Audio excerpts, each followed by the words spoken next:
They're getting a sharpshooter, Kevin Huerter, as well as Dario Saric, but that's just salary filler in this deal. The Bulls are getting Jaden Ivey. He's going to be up for a new contract this offseason, and so he now joins this group of guard players with Josh Giddey, brings some youth, obviously throws Kobe White's future. He's going to be a free agent, throws his future a little bit in peril with the Bulls, and let's see where he lands at this NBA trade deadline. But listen, Minnesota is very interesting in all this. They essentially dump Mike Conley Jr.'s salary onto Chicago here in this three-team deal. They end up also sending a pick swap to Detroit to help facilitate this. But this now opens up $24 million. Bobby Marks can do the math, about $24 million in tax and salary savings. It creates a roster spot for them. We know they are pursuing a star out of Milwaukee this week, so it does create a little bit of flexibility as they try to do that.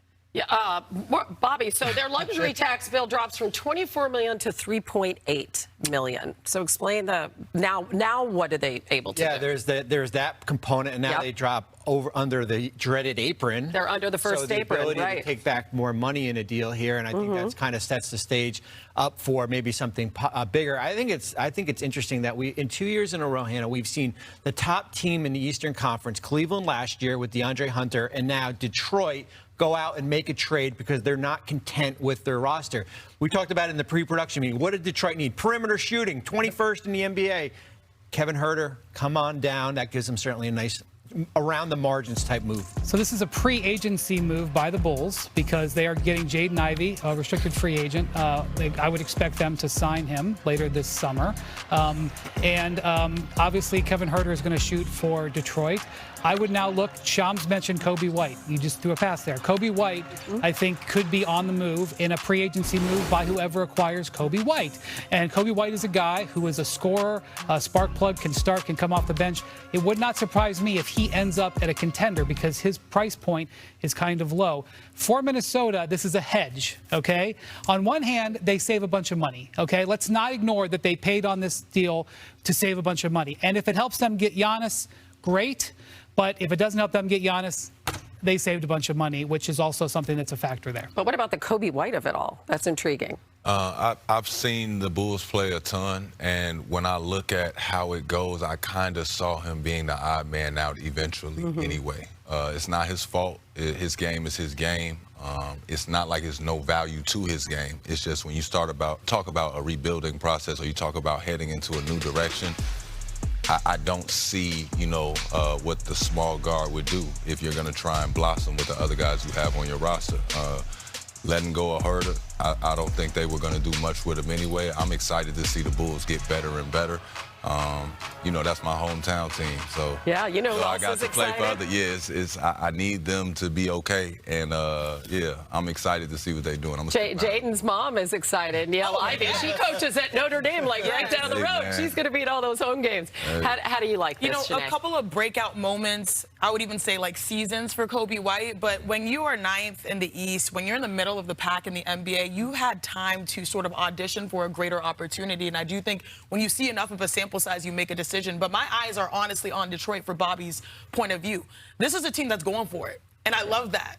The East has not really proven any other contenders. The Knicks are hot right now, but it's been up and down. The Sixers, they have their own adversity given Paul George. Like right now, they're starting to see, like, if we beef up this roster, we are going for it right now. They will have to build through experience in the postseason, but I like the moves that they're making. Let me just say two things. One, I want to see what Minnesota does guard-wise. Assuming they don't get Giannis, they could have gotten Kobe White in this trade.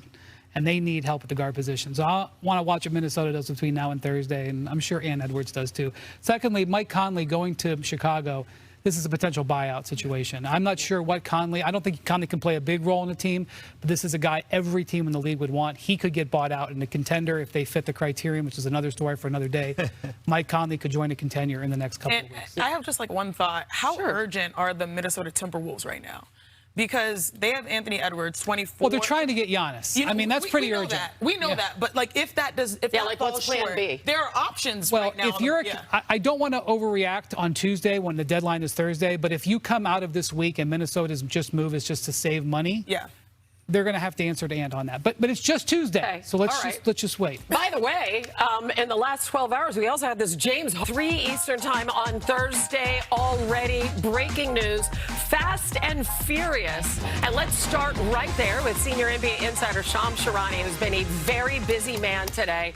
A little over an hour ago, breaking news on a trade. Shams, what do you have? Hannah, so this is the first blockbuster of NBA trade deadline week. The Memphis Grizzlies have traded former Defensive Player of the Year Jaren Jackson Jr. to the Utah Jazz for a package of players that includes Walter Clayton Jr.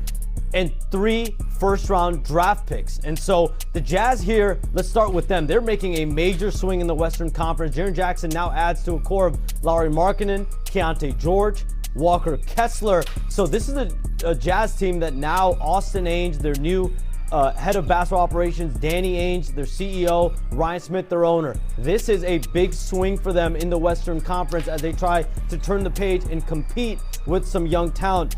But the Grizzlies are now signaling a full rebuild around promising young players like Cedric Coward, like a Zach Edey, and they now have about a dozen first-round draft picks over the next 7 years that ties them with Oklahoma City and Brooklyn. And they also created a $28.8 million trade player exception. That's the largest in NBA history. So we saw Desmond Bane traded last offseason. Jaren Jackson Jr. now to start the trade deadline. And Ja Morant is waiting in the wings potentially as well. Yeah, I mean, that's what we were talking about really in the run-up to this deal. You mentioned all those first-round picks. That's 7 now from this trade for Jackson and Desmond Bane. All right, we'll get back to you in a sec, Shams. Full house here. We have Wendy, we have Bobby Marks, we have Chene, we have Iman Shumpert. Hey, everybody, y'all ready? Let's go. All right, let's go. Wendy, what are your thoughts about this deal? Okay, Jaren Jackson was a player who was interested. A lot of teams were interested in here, and this is what they call in the business pre-agency. He has 4 years and $200 million left on his contract. The Jazz are taking that contract in and paying dearly for it, but now this sort of becomes their free agent move that they would have done with salary cap space next summer. And Lauri Markkanen, now you may say he's a 7-footer. How does this work? Lauri Markkanen can play small forward. In fact, when he started doing that in Cleveland as a 7-foot small forward, it sort of revitalized his career.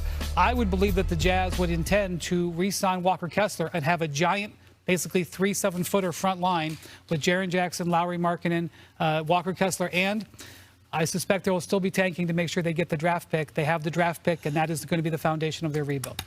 Bobby, what do you think? You know what? I go back to last January when Utah made a trade with Phoenix, under the radar trade. They basically took a quality over quantity approach. They traded 3 of their lesser firsts, and guess what they got?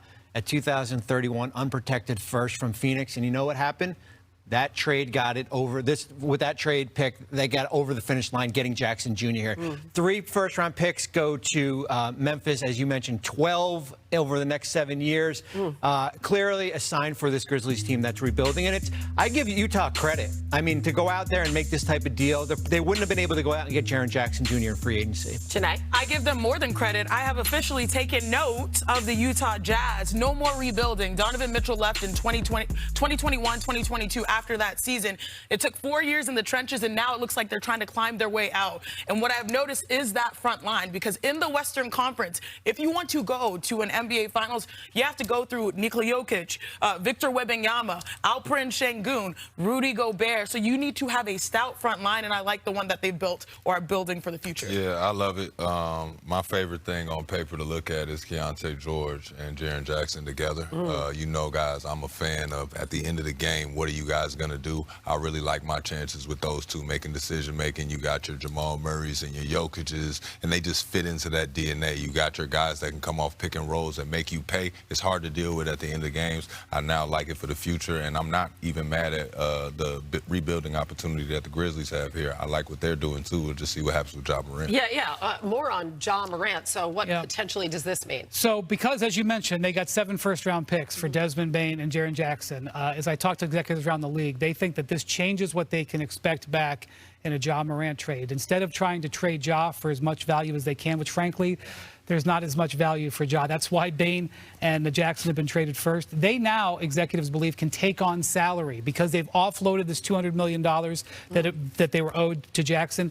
They can sort of use Ja as a trade piece to balance out salary, take back bad money and receive assets for that. So I think they can have sort of fresh discussions with John Morant for in trade negotiations, and that's I think why they did Jaren Jackson first to open that up between now and Thursday afternoon. In the meantime, he's been injured. He hasn't been playing. And we have another deal. So let's go back to Shams Charania. There was another trade that has happened within the last hour, a 3-team deal. What can you tell us about that? Guys, a 3-team deal, Chicago, Minnesota, and Detroit. So Detroit, let's start with